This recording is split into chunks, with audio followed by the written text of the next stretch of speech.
আলাইকুম। আজকে রান্না করব আলু শাক। ছাদ বাগান থেকে আলু শাক নিয়ে আসছি। এটা দুই রকম আলু, একটা পাতা এরকম আর একটা পাতা এরকম। এটা নাকি বিদেশি আলু শাক, এই জন্যে নিয়ে আসলাম দুই রকমই। এই যে আজকে এটাই রান্না করব। শাক রান্নার জন্য তেল দিয়ে দিলাম কড়াইতে।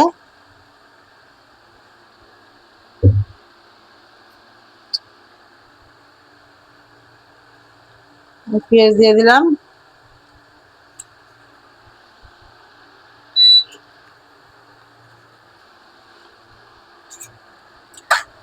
আর কাঁচামরিচ দিয়ে দিয়েছি।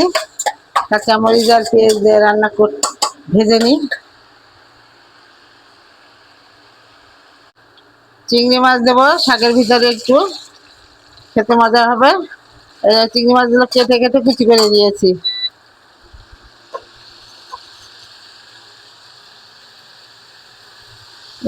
লবণ হলুদ দিয়ে মেখে রেখেছিলাম চিংড়ি মাছ, আবার পেঁয়াজের মধ্যে একটু দিয়েছি সেদ্ধ হওয়ার জন্য, আবার দিয়ে দিলাম লবণ। আর লবণ দিব না। এবার চিংড়ি মাছটা ভেজে নিয়ে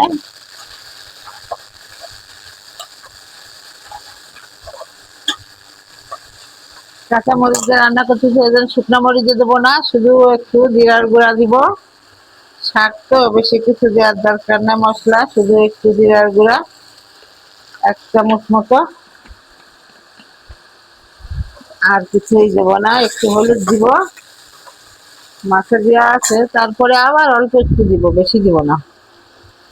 শাকে আবার হলুদ লাগে না তো, তারপরে একটু দিই। রান্না যখন করতেছি একটু হলুদ দিয়ে দিই।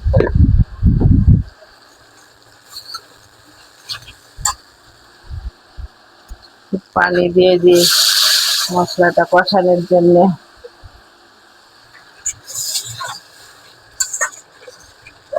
এবার মশলাটা ভালো করে কষায় নিয়ে শাক দিয়ে দেবো। ভালো করে কষানো হতে থাক। এই যে মশলা কষানোর মধ্যে এই আলুগুলো দিয়ে দেবো। আপনাদের বলেছিলাম আমি যে ছাদ বাগানে আলু লাগাইছি, কিন্তু বাবার বাড়ি গেছিলাম ঈদ করতে, এসে দেখি সব গাছ মরে গেছে, আলুগুলো আর বড় হয়নি, সব এই ছোট ছোট সাইজ।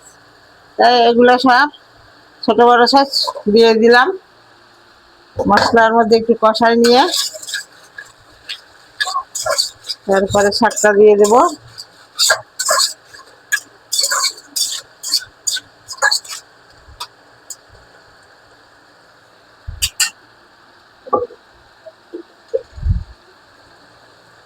এবার শাকগুলা দিয়ে দিচ্ছি।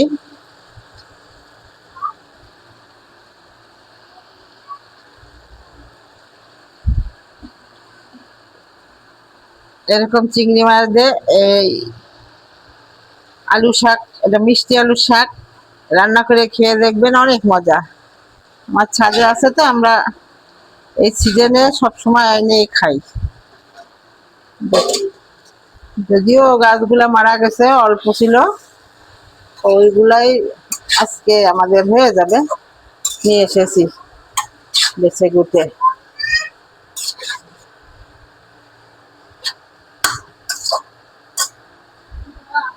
আর একটু বিটের শাক ছিল, বিটের শাক, এটাও দিয়ে দেবো।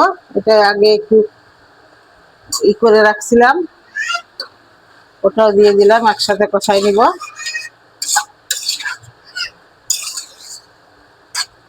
শাকটা কষাতে থাকুক, তারপরে আবার দেখাচ্ছি আপনাদের।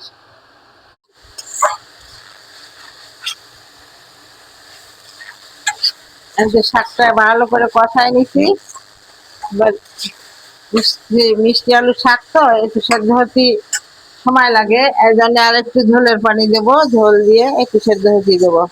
আর সাথে আলু আছে, একটু আলুও সেদ্ধ হতে হবে, এই জন্য ঝোল দিয়ে দিলাম। এবার হতে থাক, আলু সেদ্ধ হয়ে গেলে আপনাদের দেখাবো আবার। আমার শাক হয়ে গেছে, এবার পরিবেশন করে দেবো। আজকে রান্নাটা শেষ করে দিলাম, কিন্তু আপনাদের কাছে একটু সাবস্ক্রাইব চাইলাম না, লাইক কমেন্ট শেয়ার চাই নিলাম। শেষে লাইক কমেন্ট শেয়ার করে দেবেন, একটু সাবস্ক্রাইব করবেন ভালো লাগলে।